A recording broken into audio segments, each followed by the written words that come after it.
A couple polite people out there. Earlier this afternoon, the Senate Judiciary Committee concluded the confirmation hearing for Chris Wray, the President's nominee for FBI Director. During his hearing, Chris Wray continually displayed the strong character, deep knowledge, and moral integrity that make him, as former Democrat Senator Sam Nunn testified, the leader the FBI needs at this critical moment. The President looks forward to seeing this incredibly qualified nominee move through the Judiciary Committee and be swiftly confirmed by the full Senate. Also on the Hill today, 3 bills that represent important tools in combating human trafficking are on the floor of the House for a vote.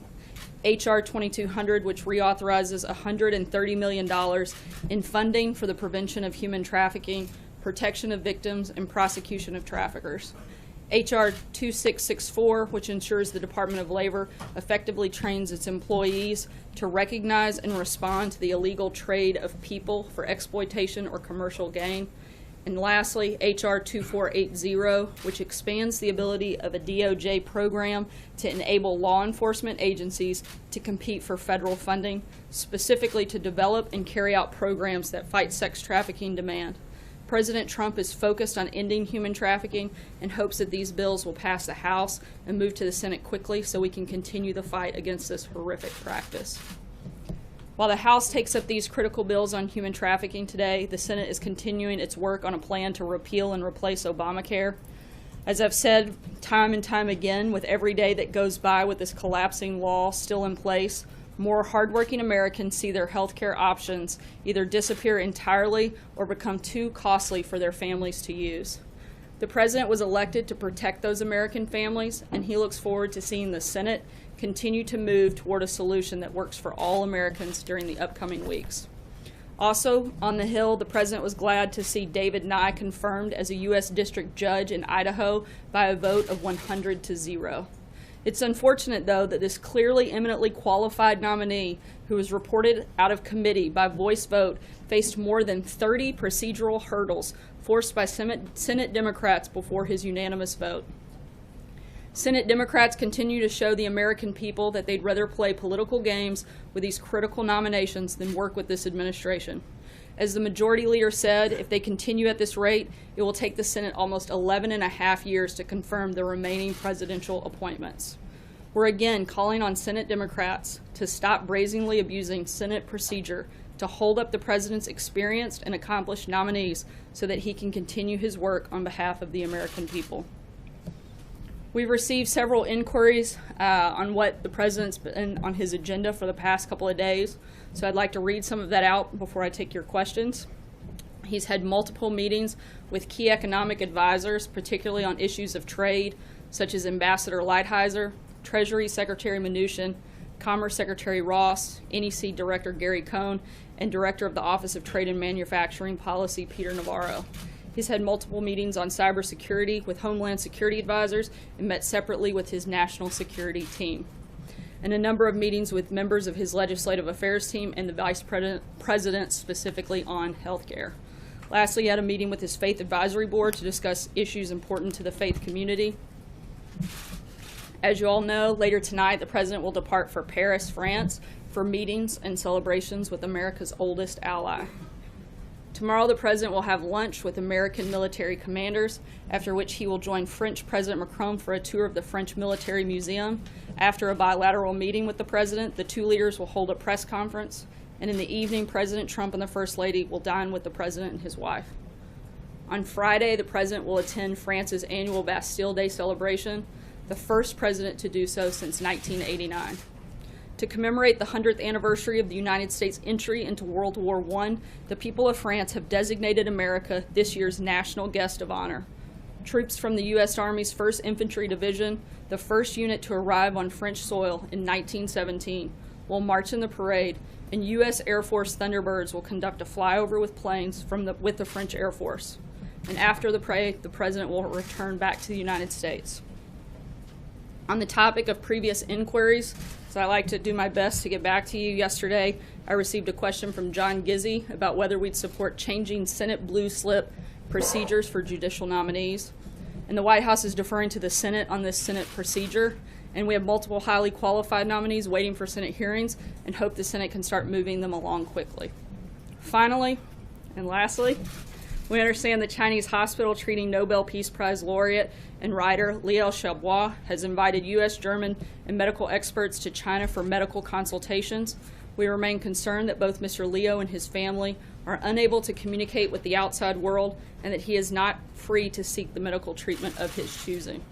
We continue to call on the Chinese authorities to grant him full parole and to release his wife from house arrest and provide them the protections and freedoms such as freedom of movement and access to appropriate medical care consistent with Chinese constitution, legal system, and international commitments.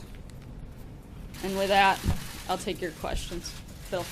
Yeah, Sarah, thanks. Has President Trump had any communication with his son, Donald Trump Jr., over the last several days, and was he involved in helping Donald Trump Jr. craft his statement to the press over the weekend on Air Force One, as was reported in the New York Times? I'm not sure about specific communications and the nature of those conversations. I know that they've spoken at least some point over the last few days, but beyond that, I don't have any other further details. With his response? Not that I'm aware of, but I just don't know the answer to that, Phil. So is that not true?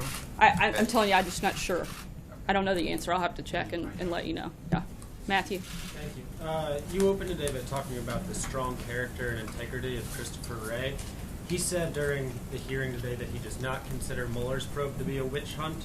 Neither do Republican leaders in Congress, neither does Rod Rosenstein of the Justice Department. So why does the president continue to call it a witch hunt, especially now that there's hard evidence, released by his own son, that the campaign knew that Russia sought to interfere in the election?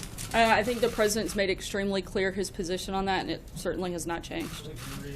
Why he calls it a witch hunt? Because the president knows very specifically any action or inaction that he's taken, and so I think that's pretty clear. Does that include members of his campaign? Look, I think we've been extremely clear, and I know Don Jr. was, and discussed it at length last night, as did the president's personal counsel over the last couple of days, and have walked through that very detailed. I think if there's been any evidence of collusion in 2016 that's come out at all or been discussed that's actually happened, it would be between the DNC and the Ukrainian government. I don't often quote the New York Times, but even one of their reporters tweeted earlier today that why this example provides evidence of collusion, quote, cooperation was between DNC officials and officials from the Ukrainian government, not just some associate. Ukrainian actions to coordinate with the DNC was actually successful, unlike anything shown by Don Jr.'s emails. Information passed to the DNC from the Ukrainian government directly targeted members of the Trump campaign in an attempt to undermine it. And that was just Ukraine. The other big news was the foreign intelligence dossier the president's political opponents funded and disseminated widely and was based on discredited opposition research from foreign intelligence sources. The only collusion I've seen, and that's certainly been proven, would be between those people. Major. So, does the president support the 3 changes that Senate Republicans have made in the health care bill to retain all of the tax increases on upper income investment earners and health care CEOs? And if so, why? I haven't talked to him about the specific breakdown of those 3 things. I think the president, from day one, has been very clear about his priorities when it comes to the health care legislation. That's what he's focused on, and beyond that, I haven't gotten into the details with either he or Mark Those tax increases, which Republicans have criticized since their enactment, fulfill the president's pledge to repeal the Affordable Care Act when they are foundational tax increases of that very law?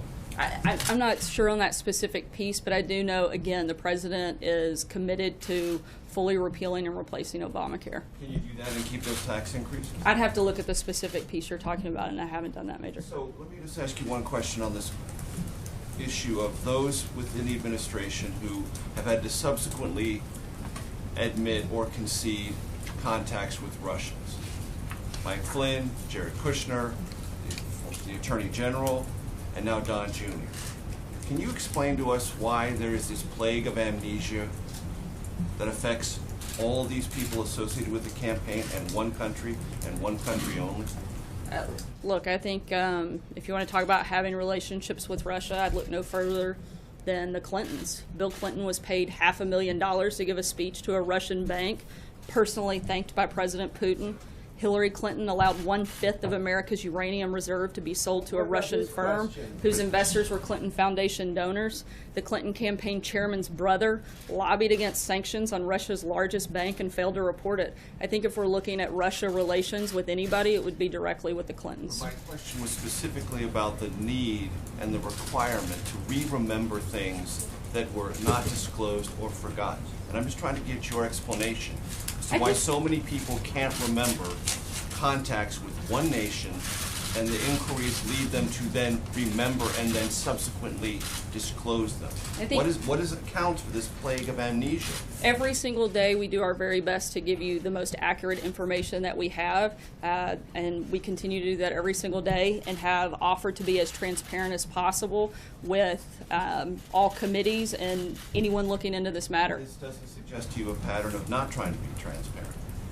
Not at all. Again, like I said, our goal is to be as transparent as humanly possible and to put every bit of information that we have at the forefront and willing to cooperate with anybody that is looking into the matter. When it's not at the forefront, when it has to be conceded, and then security clearance forms, in the case of Jared Kushner, have to be amended, and there's a re-remembering forced on them either by investigators or by journalists. How is that being at the forefront of transparency? Again, every time a question's asked, we give you the best information that we have and try to give you as full and accurate information as possible at all times. And have you done that in this case? Absolutely. So just, I guess, so we're all on the same page, and now you've had time to look into all these various meetings and people can remember things. Are there any other additional meetings members of the campaigns have had, advisors to the campaign have had during the campaign, between any Russian nationals and members of the campaign or advisors to the campaign? Is there anything else that's come to light that we should know about? Not that I'm aware of. Okay. Dave? Oh, can I just have one more follow-up? Sure. You've been doing a lot of briefings lately. Will you continue doing the briefings, or can we expect Sean to be doing any briefings in the future? You know, I think we're all just trying to do the very best job we can every day, and sometimes it may be me, sometimes it may be Sean. Dave?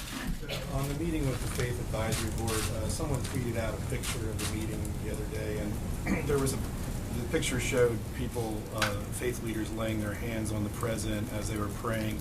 And I think there was an inference or implication from that photo coverage that they were praying for him because of a political crisis. Could you explain a little bit more about how the meeting came about and what it meant to the president to have them there?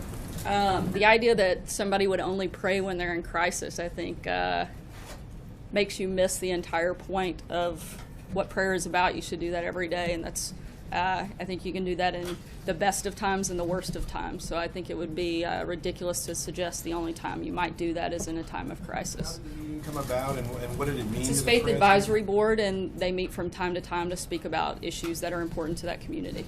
John? Thanks a lot, Sarah. Chris Wray was asked today in his confirmation hearing whether he believes Russia is a friend or a foe. And he said in his answer that he believes that Russia is a country that should be viewed, in his words, warily. I asked you this question on Monday, and I did not get an answer from you. I believe the same question was asked of you yesterday. You said you'd get back to us. And I think it's just a pretty basic question as to whether or not the president views Russia as a friend, a partner, an ally, or an adversary. Do you have an answer yet on that question? I don't, but John, I do assure you I will certainly work to make sure I get that answer to you. And another question as it relates to the Russia sanctions bill. You had Mark Short out here the other day talking about the need for a waiver on that bill. That's what the administration would like to see. If there is no waiver attached to the bill and it comes before the president's desk, would the president veto this legislation? Right now, we haven't made a determination because we don't think that this is an all or nothing process, nor should it be. In the current form, the legislation poses a number of risks to U.S. government's ability to conduct foreign policy. Until they get further in the process, we're not going to weigh in any further. Jeff? Sarah, following up on the Chris Wray testimony today, he also said that he would not pledge loyalty to President Trump. Is that something that the president expects of him? I think the president expects anybody that works anywhere in government to pledge loyalty to the country. And I think that would be the only pledge of loyalty that anyone would be asked. And one follow-up on just the general Russia questions. Can you describe the president's mood? Is he frustrated by these stories? Frustrated by Donald Jr.? How's he feeling? You know, the president wants to be focused on his agenda, and he'd much rather be talking about health care, tax reform, infrastructure, national security. I think that that's his focus, and when he's talking about those things, that's a good day for all Americans. Peter. Sarah, I want to ask you, the drip, drip, drip is undermining the credibility of this administration. I think it's actually undermining the credibility of the media, because they drip, drip, drip a lot of things that don't seem to have much to do about nothing. That's not the media saying that. This is Trey Gowdy, the Republican from South Carolina, saying this drip, drip, drip is undermining the credibility of this administration. So what do you say to Congressman Gowdy?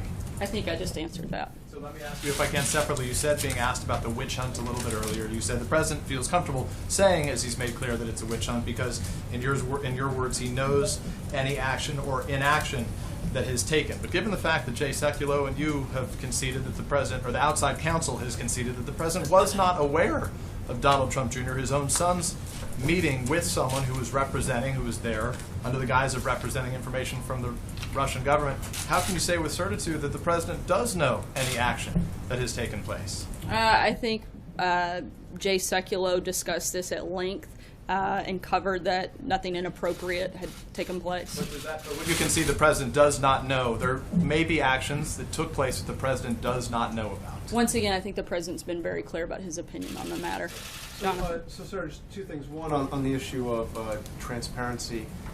We now have 3 straight weekdays where there hasn't been a single public event on the president's schedule. That's unusual for any president, especially this one, who, through the first months of his presidency was constantly, bringing the pool in. We saw him doing a number of events a day. Why the sudden secrecy and hiding from the public that we're seeing now? Why has the president not been visible to the public for the better part of a week? There's nothing secret about having meetings, which I read off to you earlier, with members of his staff and members of the administration. The president had an incredibly robust schedule overseas in both Poland and Germany, and he's preparing to leave this afternoon, where he'll be spending quite a bit of time with a lot of those of you who are traveling, and we'll be taking questions from you guys tomorrow. And then on the Don Jr. emails, you've heard from a number of Democrats who have raised serious questions about the fact that Jared Kushner was also part of that meeting. He was part of that email chain, knew what that meeting was about, knew what was promised. What do you say to Democrats who say that Jared Kushner's security clearance should be revoked? Once again, we don't discuss security clearances, but I think Democrats are trying to play political games, and I think it's ridiculous. Is there any concern over the top advisor to the president? Did nothing wrong? No. Tomorrow. Thank you, Sarah. You just said he'd much rather be talking about tax reform and healthcare and infrastructure. What has stopped him this week from talking about any of those things? Like I said, he's been talking about those internally. Look, he does that through a number of ways. We've been up here every day that I've been up here this week. I've included a pretty heavy portion of the opening statement has to do with health care and a number of other issues that are part of the president's agenda. We've put out multiple statements on several issues, and members of his cabinet have been very active in public capacity this week. And just because it's not the president directly standing behind a podium making a speech doesn't mean he's not communicating to the American people or pushing his agenda forward. Right, but Jeff asked you how he was feeling. He said he was frustrated because he'd much rather be talking about these things. Now you're saying he has been talking about these things. He asked me specifically about that issue and whether or not he was frustrated by that issue. John Gizzi. Thank you, Sarah. 2 questions. First, thank you very much. Just 2, not 3 today? Not 3. First, thank you very much for getting back to me on the blue slip question. My other question, you may recall, was would the administration itself take into account the recommendations of the American Bar Association on judicial appointments or not? And, I didn't get a chance to check on that part of the question, so I'll have to circle back. my other question is, The president today had an interview with Reverend Robertson, and I wondered if this would lead to the opening of further interviews with some of us, one-on-one with the president, or very possibly a news conference in the near future. He's holding a press conference tomorrow while he's in Paris, and I'll certainly put in the request for an interview with you, John. Mike. Two healthcare questions. Looks like we may get some new version of the Senate bill tomorrow, perhaps, and some action maybe next week. As this heads towards what may be some kind of conclusion, if it happens, how much credit does the White House think that it should take and that President Trump should get or receive for how that bill is shaped in the end? Right now, I think the White House is not focused on who gets the credit, but making sure that American people get the care. That's our focus, and that hasn't changed. I mean, is the White House actually actively participating then? Is the president participating in helping to shape some of the stuff that Once again, we've said this all along, that the White House and members of the administration have provided technical assistance throughout the process, and we're going to continue to do that. On that, President Trump is known for loving to put his name on the top of his buildings and everything else that he can get his name on. President Obama didn't name Obamacare. I'm sure he wishes he hadn't now. You have to ask him, I suppose. Does President Trump hope that whatever emerges from this process will ultimately be known as Trumpcare? Once again, I've said it many times before, we're not focused on the label, but focused on making sure we have a healthcare system in place that actually works, doesn't bankrupt the system, and help protect Americans across the board. Sarah? Kevin. Thank you. When the president has his conversations with President Macron, is it your expectation that he will ask him, or at least engage him, on this concept of climate change and the Paris Accord, or maybe what might come out of our lack of participation in that accord? And I guess my follow-up would be about Janet Yellen. We've asked you before if the president has confidence in her. If she were not in that position, would Gary Cohn be someone the president would like to see in a position like that? On the first question, we never get ahead of the president's conversations. We'll certainly provide a readout, and you guys will also have the chance to ask the president himself and hear a joint statement from both presidents after their meeting. In terms of Janet Yellen and Gary Cohn, I think Gary has been pretty clear that he loves his job and he's happy doing what he's doing, and I don't have anything further to add on that. Did the president watch, by the way, Mr. Ray today by chance? I know he said in his tweet, I don't even have time to watch TV. Do you think he had a chance to pick up some of that? I don't know if he saw much of it, if any. I know that he was doing quite a few meetings earlier this morning, so as far as I'm aware, I don't know if he saw any of it. Mayor, I just wanted to give you a chance to respond. Democratic Congressman Brad Sherman of California today entered an official bill, an article of impeachment. Any response? I think that is utterly and completely ridiculous and a political game at its worst. Thanks so much, guys.